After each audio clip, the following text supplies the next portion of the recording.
Welcome to the Devil in the Details podcast with your host, Will Nesbitt. Hello, everyone. Welcome to the Devil in the Details podcast, the podcast where I investigate and expose ongoing, unlawful, non-consensual human experimentation on innocent men and women in the U.S. and possibly abroad. I am one of those people victimized by this atrocity, and now I am working hard to restore justice by sharing evidence and information in hopes of prompting a proper investigation. Join me in my fight and help raise awareness by tuning in and sharing this podcast with your family and friends.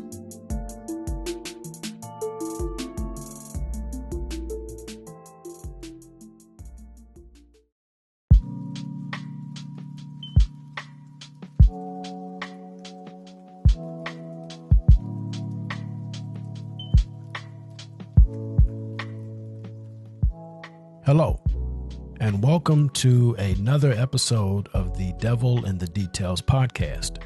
I am your host, Will Nesbitt. Thank you for joining me today. Let's get into it. When you think of your favorite actors and musical artists, people in entertainment, people that you see on TV and in the movies or in concert, we tend to have this perception of them based on what we see. We see they make us feel things. We see certain actors and, they take us through this whole range of emotions based upon the songs they're singing or the movies that they're in. And we tend to get attached to them, and we tend to have this perception of them, especially if we like their work. We tend to have this perception of them as being good people. Plus, they're rich, and everyone tends to attach, sometimes people think because they're rich, they have this vast amount of knowledge and wisdom. And then when you attach being a movie star in your favorite shows, then that just adds another level of, another level of respect that we have for them. But then we often hear stories or, we may see them in interviews, especially now with the social media age. We're able to get a little bit closer and a little more intimate with these people and see them in certain situations that, before, you had to watch certain television shows or interview shows in order to see them. And sometimes you come to find out that some of these people are real a-holes. We find out certain people are mean and cruel or they've, done certain things behind closed doors that we don't like or approve of. And sometimes we, as we do now is with cancel culture, people just lose it. But that just goes to show that you can get so wrapped up in your perception and what you see and make a judgment that a person is good based on that you tend to abandon all critical thinking simply because of how you felt about something or your preconceived notions about something or someone. So that fits into what we're going to talk about today. When we look at people in certain professions who do certain jobs, certain careers, we tend to have this idea of the type of person they are based on their job. And we tend to show them a little more respect than we do other people. In some jobs, we tend to show people less respect than we do other people. You look at garbage men or taxi drivers or customer service workers, cashiers at fast food restaurants. We tend to treat these people as less than, as lower, as servants of some sort. And we don't really respect who they are based on their position. Because look at how we treat people who work these jobs. People tend to think they can talk down to them or, mistreat them, yell at them, get little attitudes. I've worked in customer service, mostly doing over the phone. And the way people talk to you, it's ridiculous. They tend to attach this, there's this stigma that you're there to take their abuse. They're allowed to mistreat you because they have a problem. And it's got to be your fault. But looking at other positions, people who get paid more and who have positions that are more respected. When you look at police officers, when you look at priests, ministers, preachers, when you look at doctors and scientists, there's this preconceived notion that these are good people. Especially with doctors and nurses, because they take an oath, right? The Hippocratic Oath. And basically that states that you will do everything in your power to care for and heal people. With ministers, of course, there's this whole spiritual aspect. We tend to think that these people are God's right-hand man or woman. And so we attach this respect and reverence to them simply based on the position, even when we don't know them. Same thing for police officers and soldiers, people in the military. We look at what they do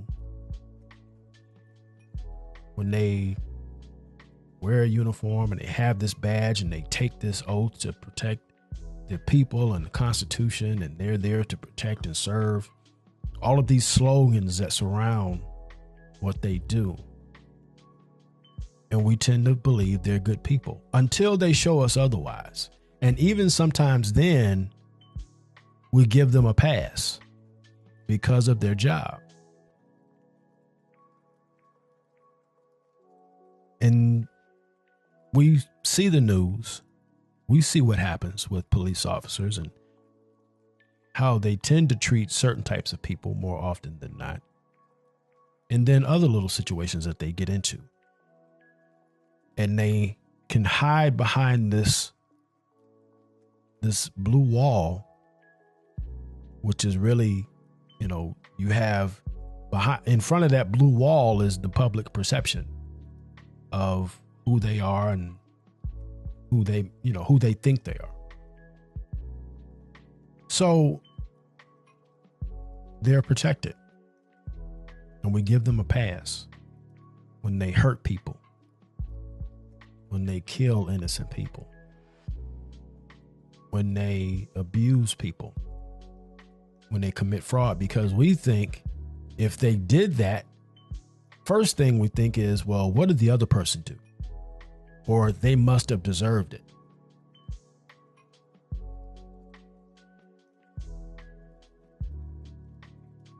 With ministers, we tend to give them a pass because well, surely this is God's right-hand man.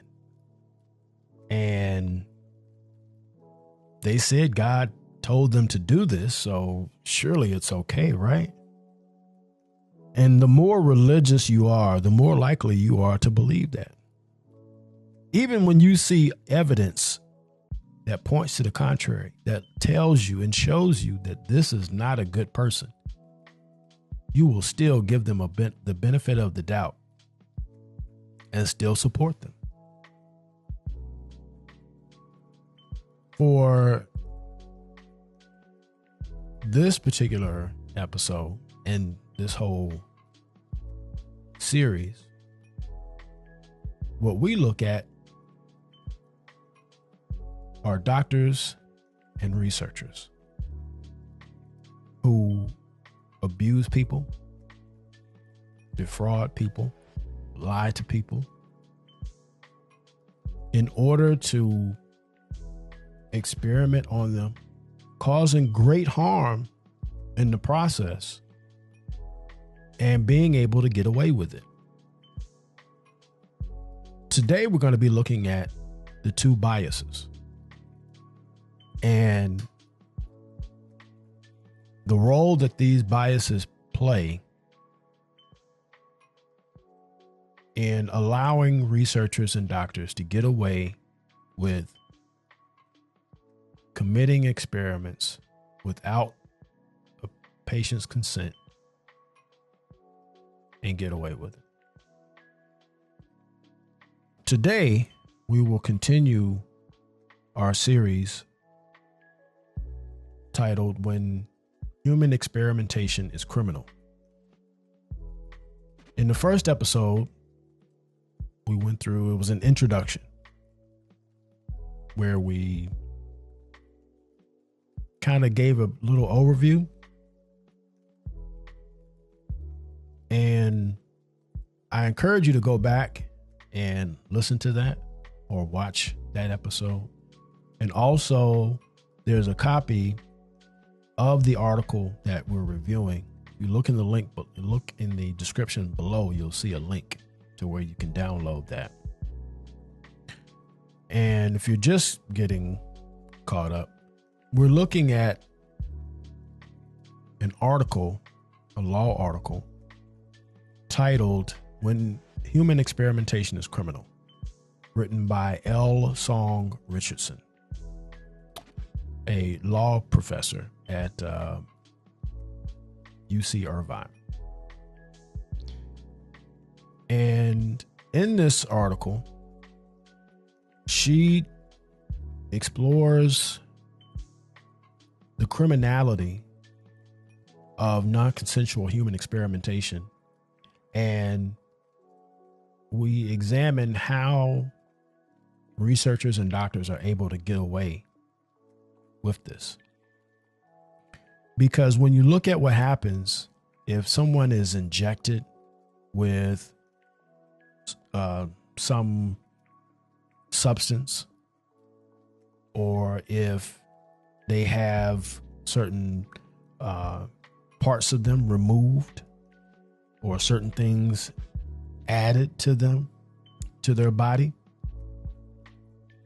and they're not told, number one, what they're doing or why they're doing it, or even, to get permission to do these things, that's criminal, because you're violating the person.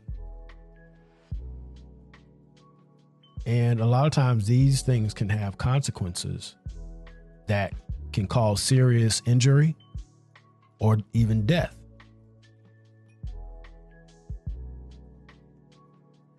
So we look at how is it that something like this is considered okay, but if it were someone else, they would be punished for it. So we're examining how they're able to get away with it, and we're looking at real world examples of this and how it's happened in the past, how it's happening now, and how if we continue to allow it, and if we don't wise up and do something about it, it's going to continue to happen in the future. to you, to your family, to your friends, to future generations of your family. So we must take heed to this so we can put a stop to it. So today, what we'll be looking at is the two biases. You can follow along on the screen, but I also have, you'll notice I have the text marked, highlighted, because I do jump around, from different sections and paragraphs in the text. So you can follow along on the screen, and it's highlighted so you can follow along with the actual PDF. And if you look in the description, you'll see a link to download the actual article. So from page 93, the two biases. People regularly employ schemas to quickly categorize and assimilate information. A schema can be conceptualized as a mental structure which contains general expectations and knowledge of the world. It represents knowledge about a concept, including its attributes. Stereotypes are the best known example of a schema. Essentially, schemas provide a mechanism for people to make quick predictions, decisions, or judgments about the overwhelming amount of information they encounter. They create the risk of biased decision-making because they guide what we attend to, what we perceive, what we remember, and what we infer. When we look at schemas, that ties into what we talked about at the beginning of this episode. How certain positions carry this perception, and that perception carries so much weight that we tend to overlook wrongs that people do. We already have this preconceived notion of who a person is based on their job. We say, oh, that's a doctor. Must be a good guy, right?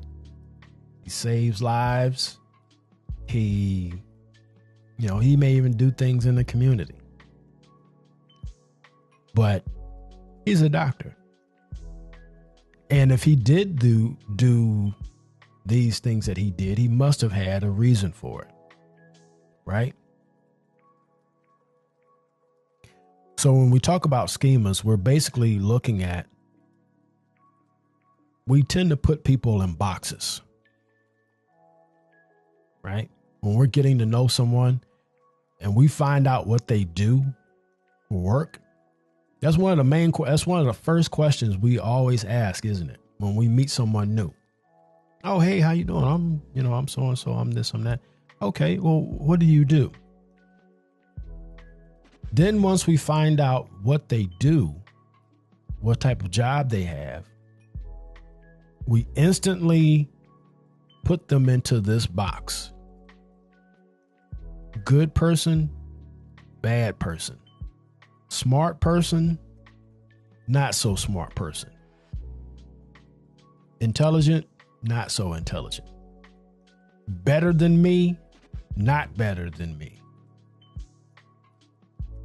We put people in boxes and we ask all of these questions and we make that assumption and we tend to run with it.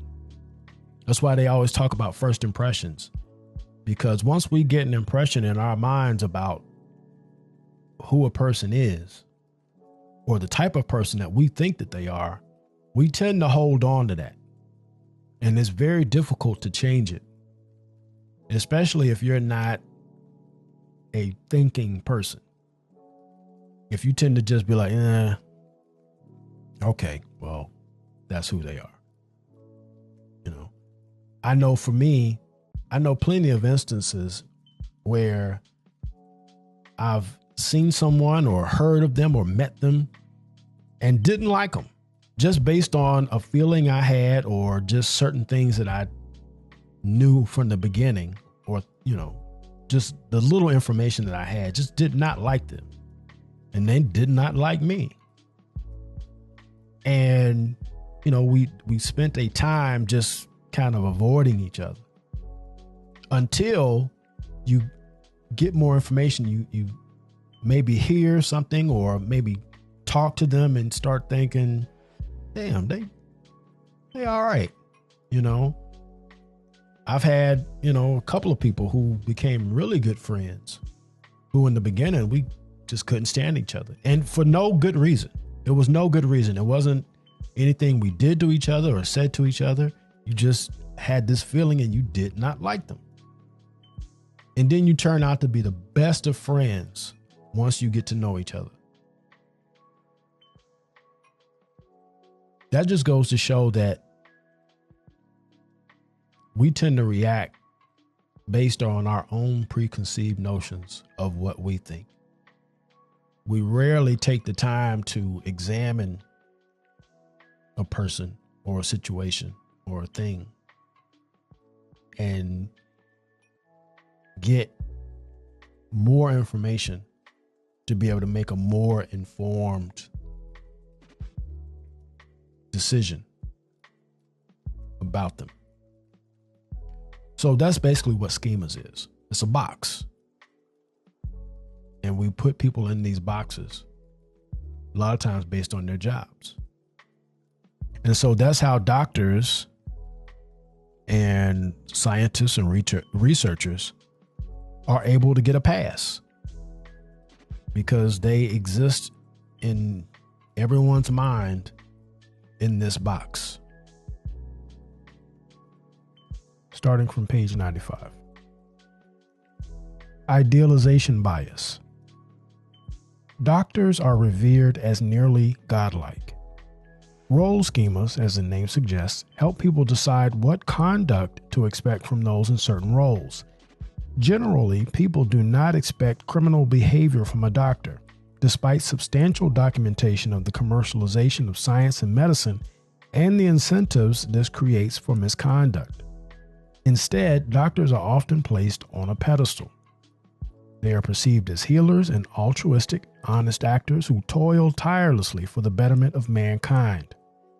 Evidence of this schema can be seen in television portrayals and public opinion polls. In fact, doctors are the most trusted occupation, and scientists among the top 3, above police officers and professors.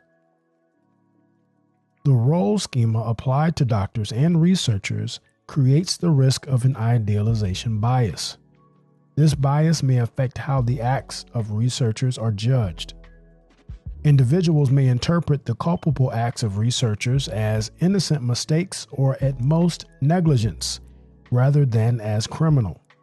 Hence, the idealization of doctors may explain the reluctance to prosecute them when they are involved in research misconduct. Every human being of adult years and sound mind has a right to determine what shall be done with his own body. And a surgeon who performs an operation without his patient's consent commits an assault for which he is liable in damages. Let's repeat that. Justice Benjamin Cardozo wrote, "Every human being of adult years and sound mind has a right to determine what shall be done with his own body. And a surgeon who performs an operation without his patient's consent commits an assault for which he is liable in damages."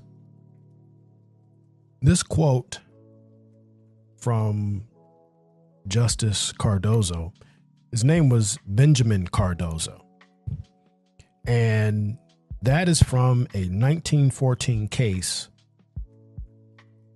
of Schlondorf versus Society of New York Hospital. Okay, and this was a landmark case because it legally established the principle of patient autonomy. Okay, and it helped solidify the right of the patient to give consent. Okay, before undergoing medical procedures. Now, the case, real briefly, I'll read this here. The plaintiff, Mary Schlondorf, explicitly stated her wish not to undergo surgery, yet was subjected to a hysterectomy to remove a fibroid tumor without her consent. Okay, so that's where that quote from Justice Cardozo comes from. Moving on. By recognizing the torts of assault or battery in informed consent cases, courts place the individual's right to self-determination at the fore. Doctors were held liable for violations of consent whether or not the patient suffered any physical harm because the essence of the plaintiff's grievance consists in the offense to the dignity involved in the unpermitted and intentional invasion of the inviolability of his person. The doctor's good or bad faith was irrelevant because the injury justifying compensation was to the patient's right to be free from non-consensual contact with her person. However, in the 1960s and 1970s, courts began to shield doctors from battery liability because they presumed that doctors were acting in good faith and for the benefit of the patient. As one court put it, "We believe that medical treatment beyond the scope of a patient's consent should not be considered as an intentional tort or species of assault and battery as it has been viewed in the past. The doctor in a malpractice case is ordinarily not an actor who intends to inflict an injury on his patient, and any legal theory which presumes that intent appears to be based upon an erroneous supposition. Instead, the doctor is not one who acts antisocially as one who commits assault and battering, but is an actor who in good faith intends to confer a benefit on the patient." Ridiculous. Starting from 98. The concern for doctors appeared to overshadow considerations of individual dignity, autonomy, and self-determination. For instance, Heinrich versus Sweet was a class action lawsuit filed on behalf of terminally ill brain cancer patients who were subjects in radiation experiments without their knowledge. The patients thought they were receiving treatment and were unaware of the deception until a government report uncovering the experiments was published over 40 years later. The plaintiffs sued in battery, alleging that the defendants intentionally injected the class decedents with toxic substances and irradiated the class decedents without consent. The researchers acted in bad faith. The victims had not agreed to become research fodder or to be injected with the experimental radioactive substance. However, despite evidence of intentional deceit, the court dismissed the battery claim and held that the action should be treated as a form of medical malpractice or negligence. Page 99. The majority of jurisdictions utilize the medical custom standard as the basis for imposing liability. In determining whether the right to informed consent is breached, the focus of the inquiry is on what the medical community believes is reasonable to disclose. Reliance upon medical community standards assumes that the community will always act in good faith and in furtherance of the best interests of the patient. A growing number of jurisdictions utilize a standard that focuses upon the information a reasonable person would want to receive in determining liability. The question asked is whether a reasonable person would have consented to the procedure if he or she had been given the undisclosed information. The use of the reasonable person standard again reflects a concern for the idealized doctor because the standard was chosen to protect doctors from the vindictive patient by avoiding placing doctors in jeopardy of the patient's hindsight and bitterness. A subjective standard would recognize that the patient, not the doctor, has the right to decide what is in his or her best interest. That we idealize doctors, even those acting in bad faith, demonstrates the efficacy of idealization bias. Indeed, such reverence overshadows concern for the patient's right to make informed decisions about what is done to her person, and relegates protection of the individual's interests in her bodily integrity on a secondary status. The idealization phenomenon is not new. 100. Importantly, idealization bias can be overcome in individual cases.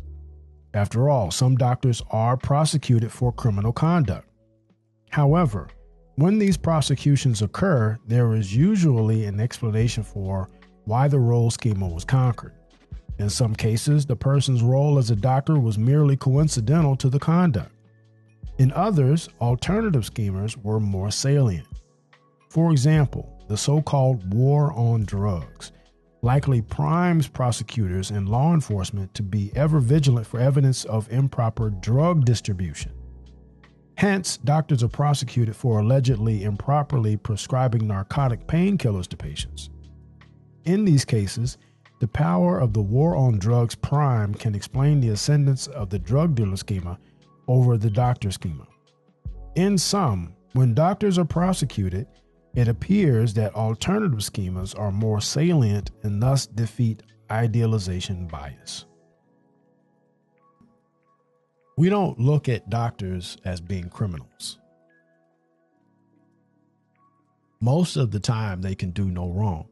And because of that, we tend to not really scrutinize them. And we don't really question them. If they tell us that they need to do something, most of the time people will go with it and say, well, she's the doctor. She knows best. And we don't take the time to educate ourselves or do our own research into things because the doctor said so. The doctor says this because we rely on their years of studying, their years of training. We rely on that. We know doctors have to go to school for 100 years in order to become a doctor. We know that, they have to study and it's rigorous and, all of these things that they have to go through. And so we tend to trust their word. And another thing that really adds to that is you look at television. You look at how there are so many shows about hospitals and doctors and nurses and all of these things that they tend to go through and, in their daily lives and at work. And we look at them and they're on television and they're saving people and they're, jumping into action and finding solutions and they're helping people and they're saving the day. And so we carry that perception with us in real life. We tend to always think somewhere in the back of our mind, hospitals equal good. Doctors equal good people. Nurses equals good people. And that helps solidify that perception to where we just let them do anything most of the time. If there's a procedure that we don't know or understand, or if there's some drug that we don't know or understand, we ask them their opinion, they give it to us, and we go with that. Even if we go get a second opinion, we go with that. Because a lot of times what they'll do is sometimes they'll, throw so much jargon at you and you don't know what any of this stuff is. But you just say, well, hey, you know best. Because it would be too much work for you to do your own research. And rather than spend that time, that extra time, that would be beneficial to you to do, you just go with whatever the doctor says. And that's that. So doctors really get a pass. So if it's something that they do, now if it's like an assault of some sort, I mean, where they're fighting someone, or if they take advantage of a patient sexually, those things are frowned upon. You know, they'll face serious charges, and, you know, they'll just take them out. But in other cases, or there's a recent case where sometimes there are punishments for doctors for harms that they cause.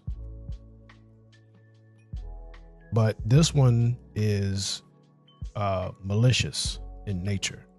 Okay, it's not for research, but it does kind of speak to how people are shocked that someone of his stature, who's in that box of being supposed to be a good, caring person because of their profession, and how that perception is ruined because of a malicious act. Now, this doctor, he was in Dallas, and what he did was he took IV bags and he injected those bags with some type of deadly drugs. I don't know exactly what drugs he put in there, but it was something that was not supposed to be in those bags.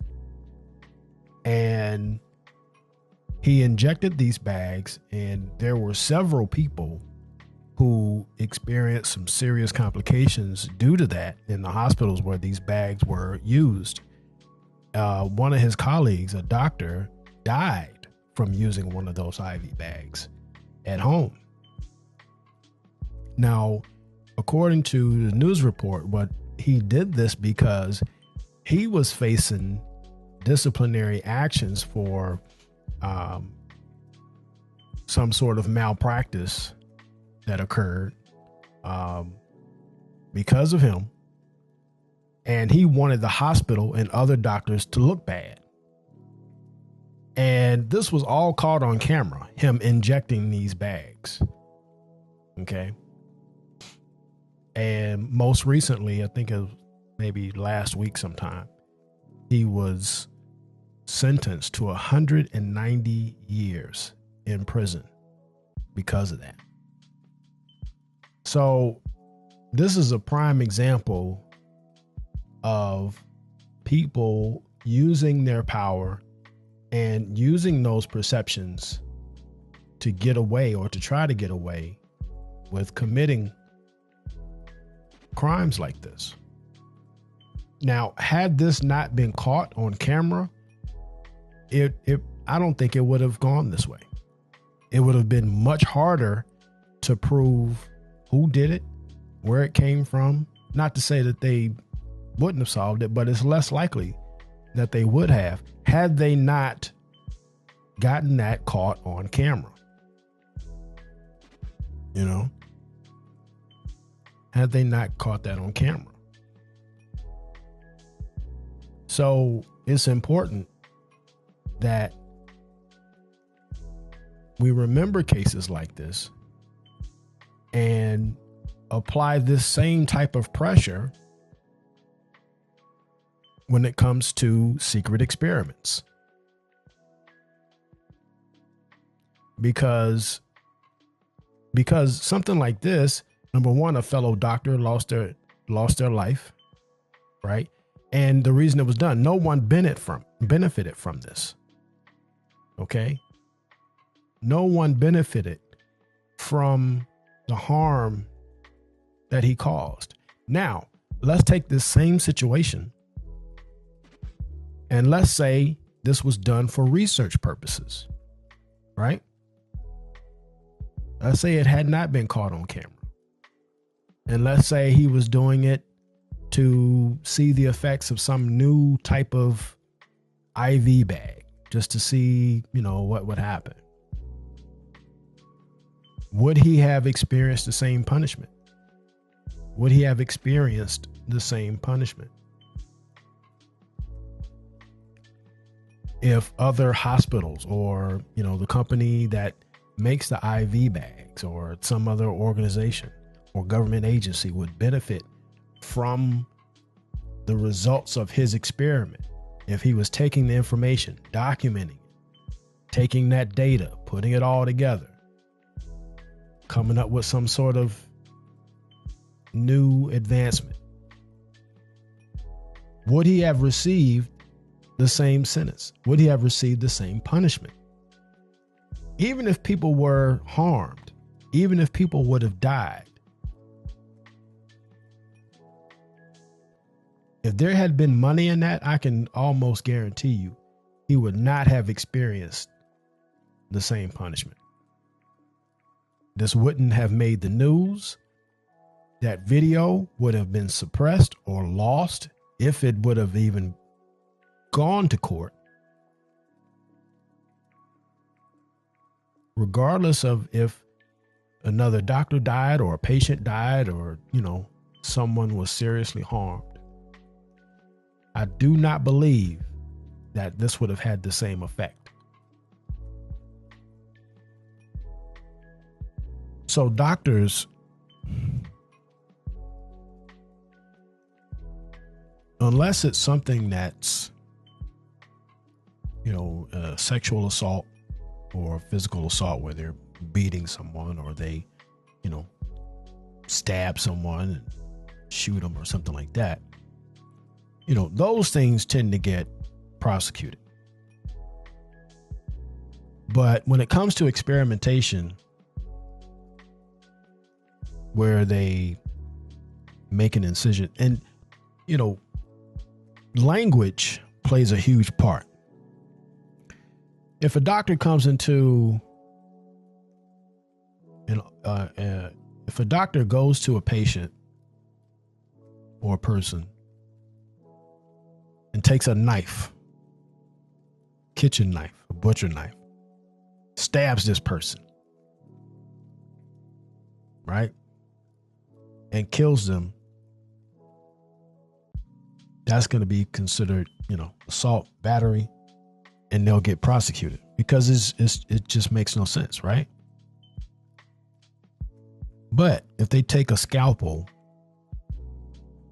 or whatever other instruments they use to cut a person open, say on the operating table, if they cut this person open and they reach in there and they grab the patient's liver or spleen, and they take that out and then patch the person back up, but they don't tell them. And then let's say years later, it's found out that they did this. As long as the doctor says it was for research, even after they go through and find out, yes, this doctor did that, it's proven that he did it, but the information that we gain from him doing that, because he found some revolutionary new way to treat issues with the spleen or with the liver or whatever, or he discovered some new function of the spleen that can help the greater medical community or the field, they let that slide. They let it slide because to them, it's okay to sacrifice the few to save the many. The problem with that is you didn't tell this person what you were doing. You didn't ask them. Just like you didn't ask that person that you came in and stabbed with that butcher knife. You just came in and did it. So we see that they're able to get away with things if it's a benefit. If they profit or if other people profit, the more people that profit from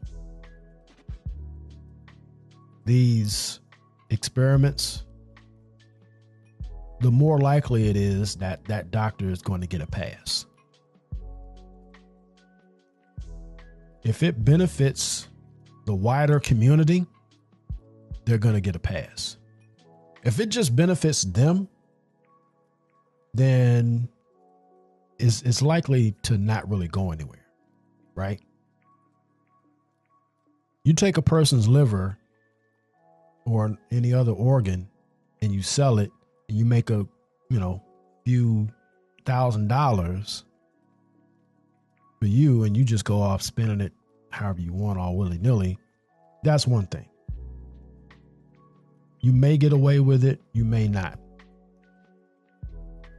But if you take that same spleen and other people in your hospital, other people in your field benefit from that, they're able to make money or use those advancements to help and heal other people, then that's less likely. You're less likely to get punished for that, because in their eyes, you did some good. And that person, that patient, that human that you harmed, it's okay to sacrifice them. And in order for it to be okay, you have to dehumanize that person and not even really see them as a person. And we'll look at some specific examples of that. Let's move on. Social benefit bias.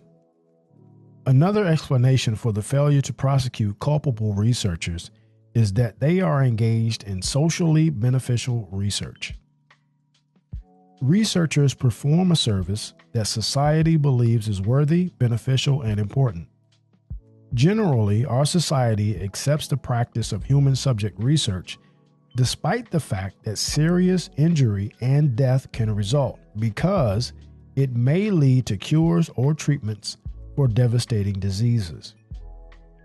The desire to foster research that holds the promise of substantial potential benefits may create a willingness to turn a blind eye to intentional misconduct or an unawareness that one's interpretation of conduct is influenced by the motivation to encourage research. This is what I refer to as social benefit bias. With social benefit bias, with this, it's basically saying that because there is a benefit to the whole or a community or an entire profession, okay, or a field of study or mankind in general,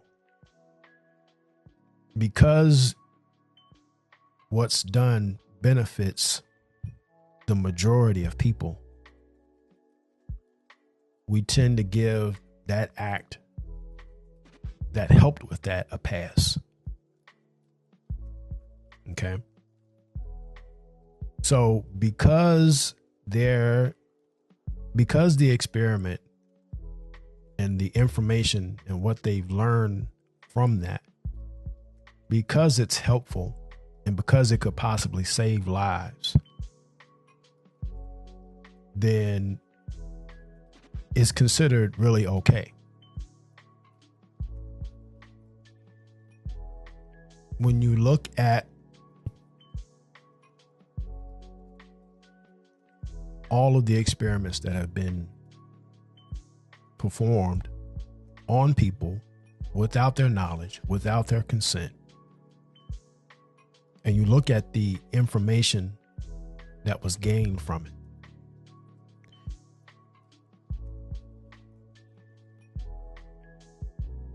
it's looked at as being okay, mainly by the organizations that benefit from it. See, the general public is really unaware of a lot of these experiments.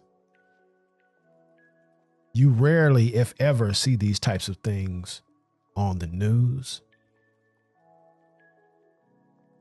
There are really barely any shows about it. It's not taught in school.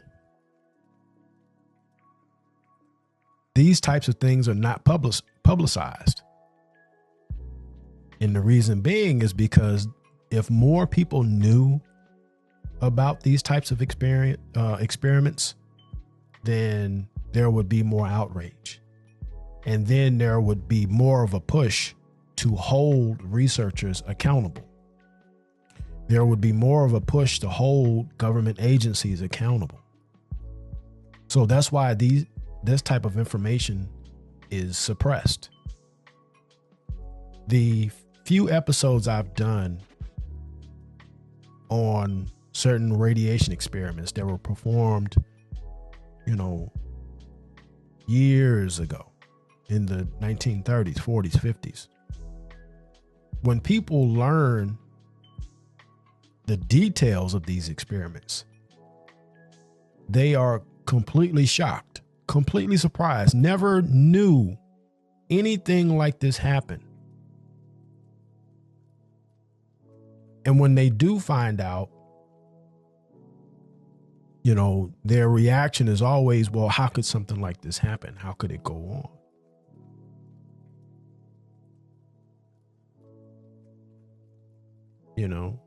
Especially when they learn of experiments that have happened to children.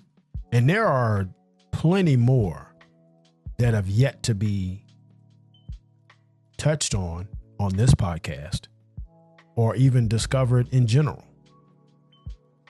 And I'm working to uncover those and bring those to you so that you will know that these things are unfortunately rather common.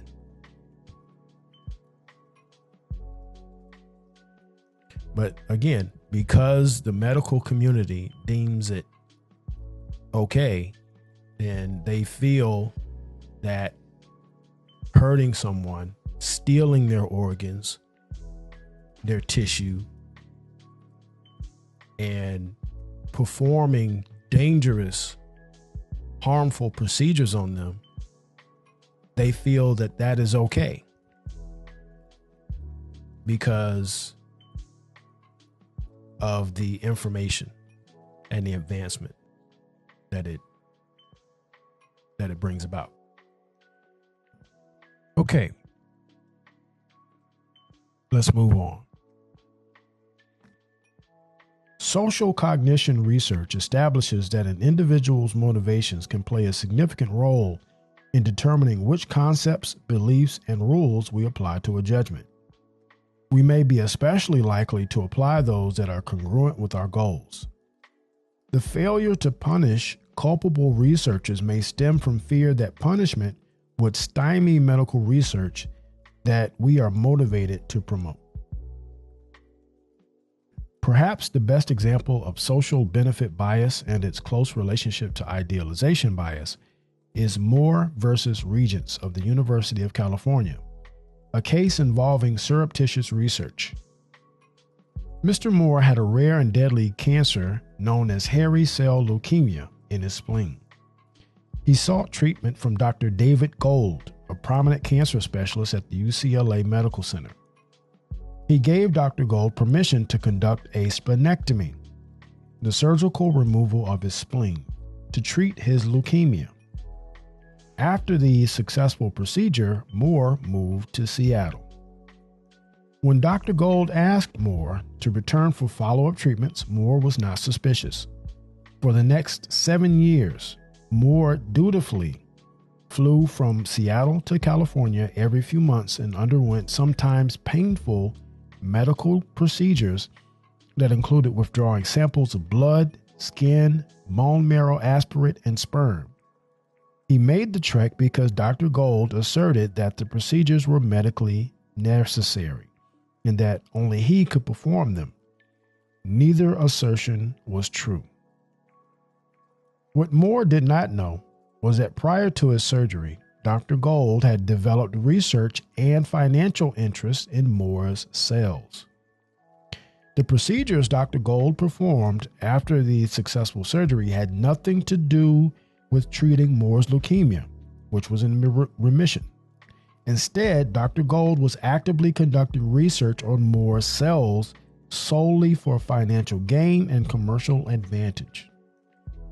Dr. Gold exploited the doctor-patient relationship to ensure that he had exclusive access to Moore's cells.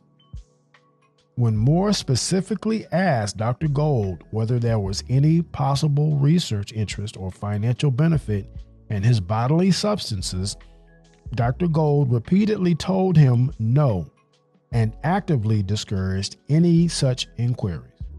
In fact, Dr. Gold went so far as to say that there was no commercial or financial value in Moore's tissues. Dr. Gold never asked Moore for express consent to the removal of his blood and tissue. However, at the close of 7 years, Dr. Gold asked him to sign a consent form giving UCLA permission to use the withdrawn tissue for research purposes.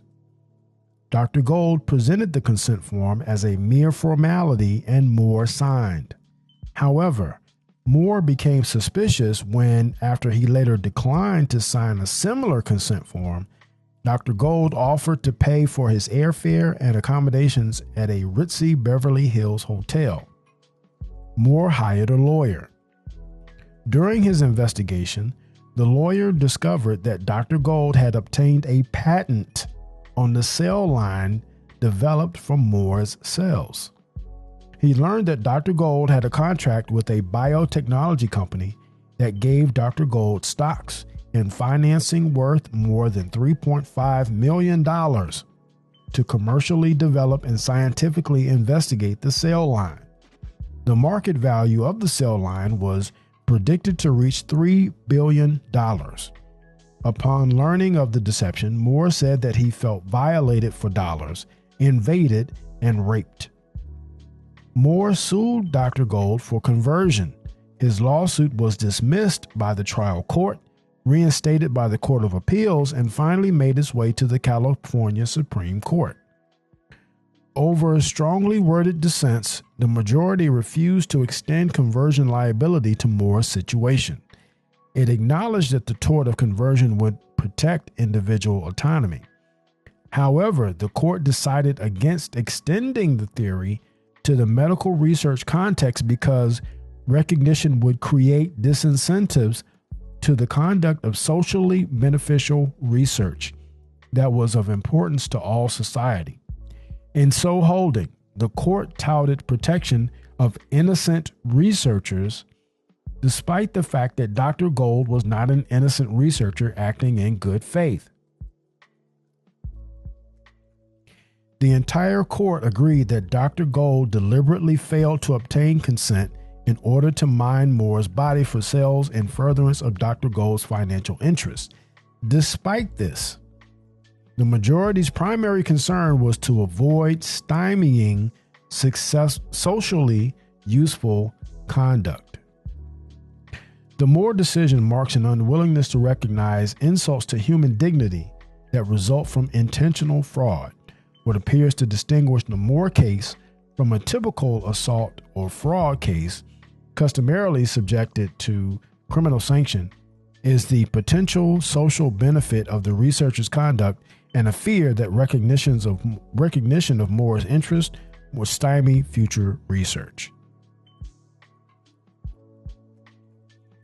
Researchers engaged in intentional misconduct have taken advantage of social benefit bias, intentionally or unintentionally, to deflect attention away from their bad acts, demonize the victim, and shape public opinion. For example, in defending against accusations that his surreptitious mining of Moore's body was for his own financial benefit, Dr. Gold stated, "If there is economic gain, it will be to the people of California." Dr. Gold's attorney described Moore to others as an ingrate. Gold saved Moore's life. Most people would embrace the doctor with all the gratitude they have. One newspaper reported Moore's suit had raised the passions of the scientific community, which warns that if he is successful, he will strike a blow against future medical research.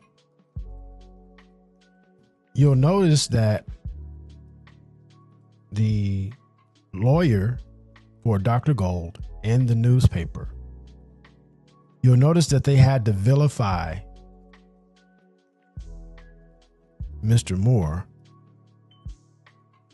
in order to make Dr. Gold and what he did to make it seem okay. I mean, to call the man who you violated his body and his organs and made money off of him without even getting his permission and letting him in on it, lying to him, you call this man an ingrate. You call him an ingrate. People seem to have this perception that if I do 5 good things for you, then those 5 good things that I did for you outweigh that one wrong thing that I did to you.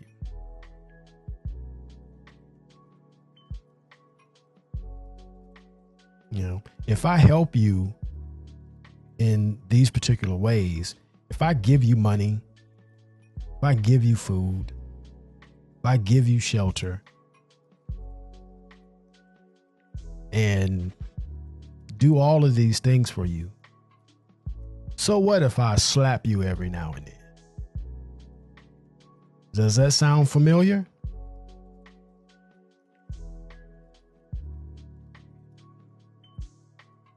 If I do all of these good things for you, so what if I stole some money from your bank account?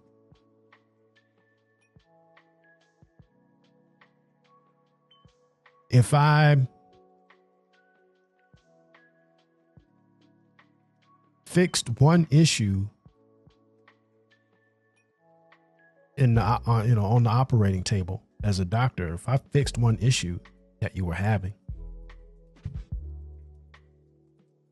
if I healed your leg,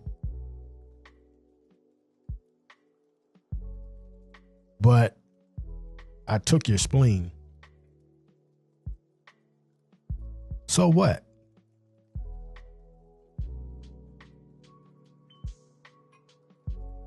If I repaired your eye, but I took if I took your pinky toe, so what? You can see and you can still walk. So what if I took that pinky toe? You're not using it.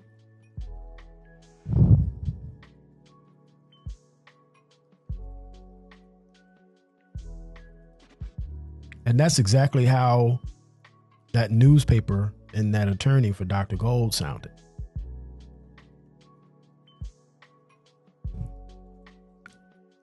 I helped you. So what?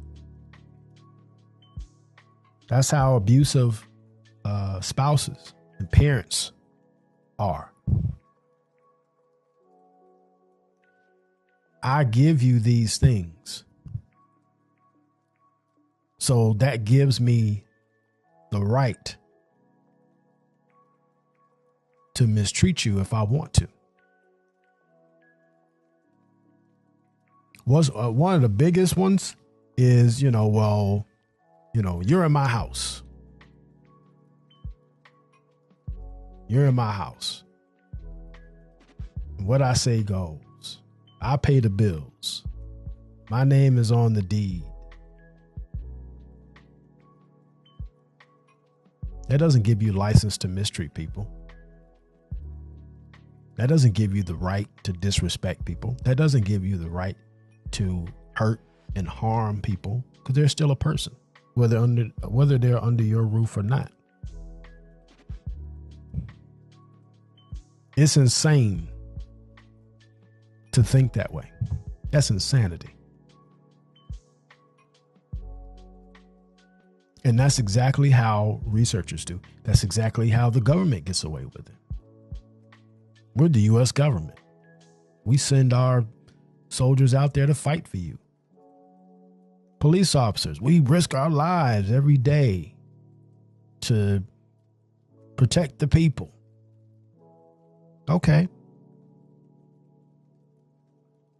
But that doesn't give you the right to physically assault someone because you want to,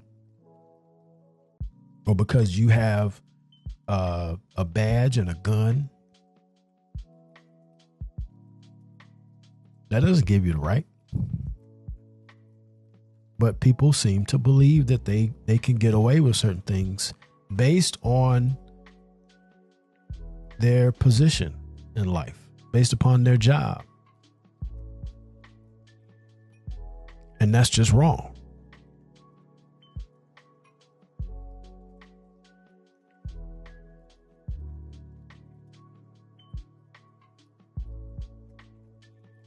We have to get to a point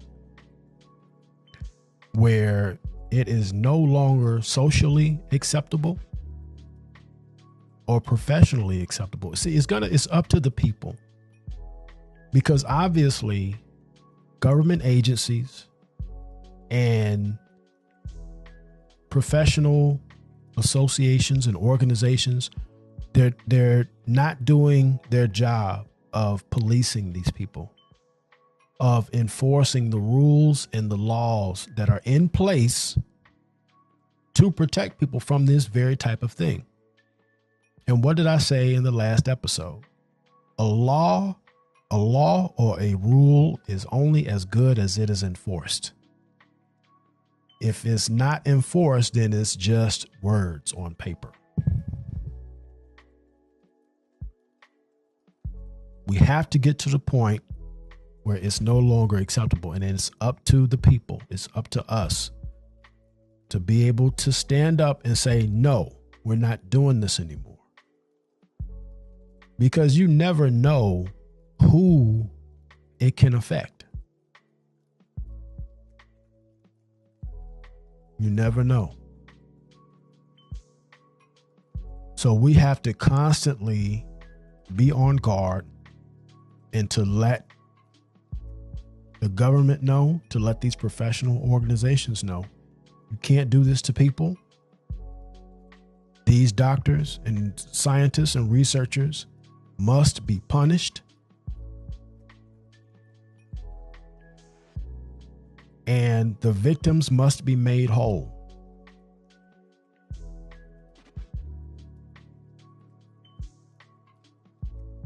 They must be made whole. And in the next episode, we're going to dive into the importance of criminal punishment and why it's necessary to punish these professionals for these acts. Continuing. Hints of social benefit bias can also be seen in the failure to acknowledge systematically and consistently the history of research misconduct that accompanies many important medical advances, procedures, and products. For example, Dr. James Marion Sims is recognized as the father of American gynecology and revered as a benefactor of women, having opened the first hospital in the nation for the care of women in New York City, and dedicated his career to the treatment of women's disorders. Hospitals carry his name, and marble monuments bearing his likeness and accolades stand in prominent locations. Very rarely, however, does anyone acknowledge the history of his abuse of female slaves, which formed the basis of his extensive knowledge. In the 1840s, Dr. Sims performed surgeries on enslaved girls and women in an attempt to perfect an operation to treat white women suffering from a painful vaginal condition. He performed excruciatingly painful surgery on his captives to create the condition without the use of anesthesia and forced them to take turns restraining each other as he made incisions, since other doctors could not stomach their bone-chilling shrieks. This is how he perfected the procedure, published his results in a prestigious medical journal, and became known as the father of American gynecology. Importantly, this observation is not meant to condemn the use of knowledge he gained. This article offers no opinion on that question, but rather to point out that the silence regarding his methods is perhaps the result of a desire to enjoy the fruits of his labor without the constant reminder of the methods used to obtain them.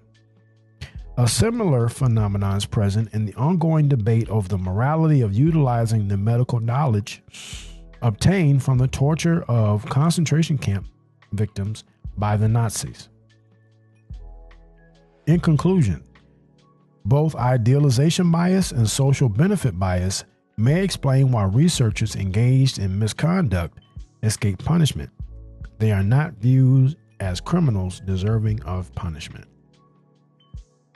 Dr. Sims is a perfect example of this type of evil.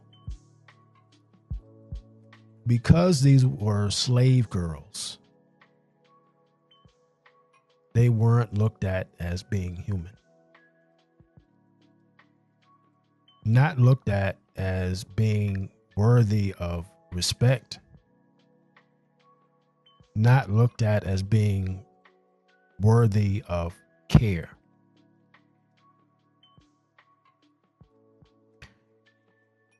It takes a really low down person,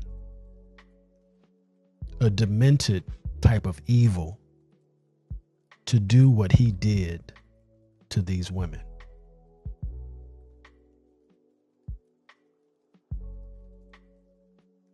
And even today, there are a lot of people who benefited from the knowledge that he gained. There were a lot of advancements. There were a lot of advancements that came about due to what the knowledge that he gained from these experiments. But at what cost? At what cost?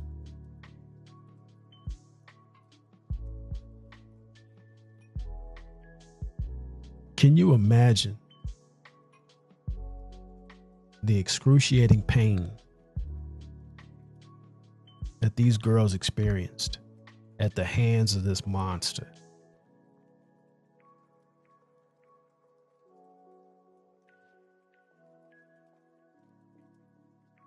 To live with that and to die with having not received any justice. This man was applauded, went on to continue to achieve great things, and is still being honored to this day for what he did. But again, at what cost? These were people. These were people. I mean, let alone being slaves. That's just, they were already at a disadvantage, and you just made it worse.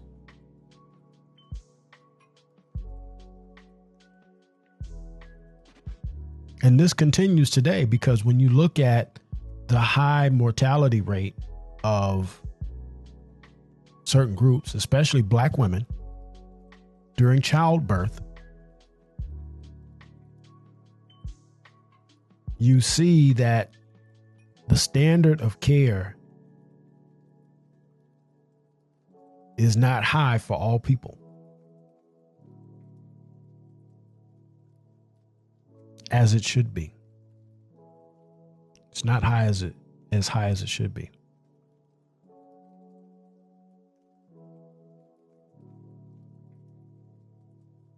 So because certain people are considered to be less than, they're put into that box that we talked about earlier.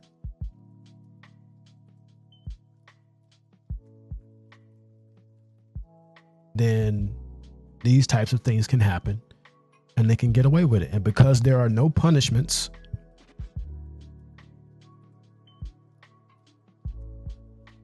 it's going to continue to happen, because you have officials high up in government, high up in these, organizations, the medical associations, who close ranks.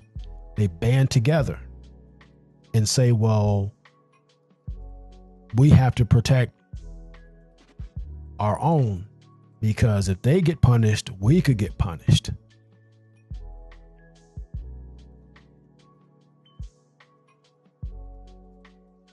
So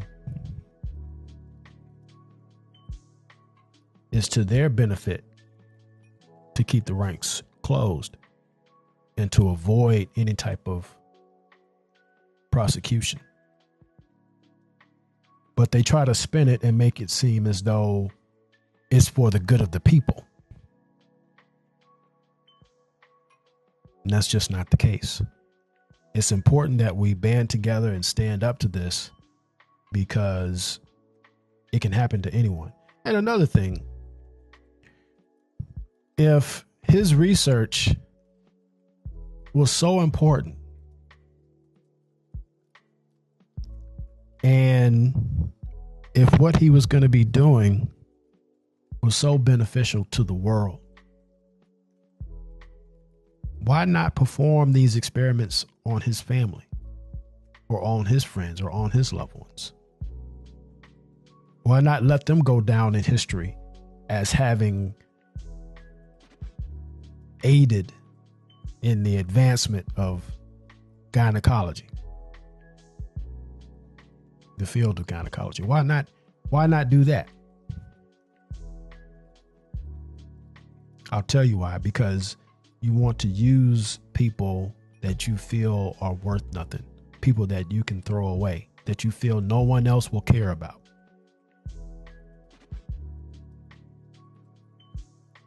That's why they always choose the vulnerable.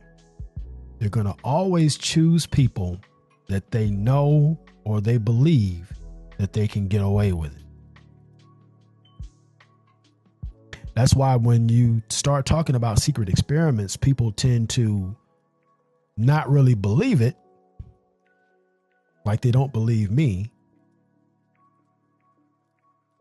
because for some stupid reason, people tend to think that, oh man, why would they do that to you? Why choose you?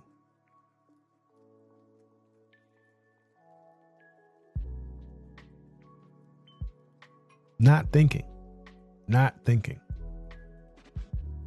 So this concludes this episode of the Devil in the Details podcast.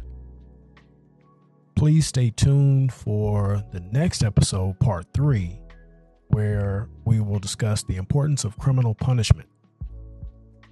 The importance of criminal punishment. That's part 3. It's going to be a good one. So please be sure to subscribe and come back for that. Please share this with your family and friends. If you know people in the legal profession, in the medical field, please share this with them. I want to hear their thoughts. If I'm off base, if I'm going in the right direction, if they agree with the article, let's start a dialogue on this, so we can move things along, so we can move further and make some progress in getting justice for victims of non-consensual human experimentation. Please join my social media pages. I'm on TikTok, Instagram, and Twitter. You'll find all of these links on my link tree. Subscribe to the podcast on Spotify and YouTube. Please visit the petitions that I have at change.org and Color of Change. Please sign those petitions so that we can help get an investigation going into the current non-consensual human experiment that is running right now as we speak. This is something that people must know about. You know, it is causing havoc and destruction in the lives of several people, and this must be stopped. It must. Please sign those petitions and share them. And again, thank you so much for joining me on this episode. Stay tuned for part 2 of this series. And that's all for today. Thank you so much. Enjoy your day. Peace.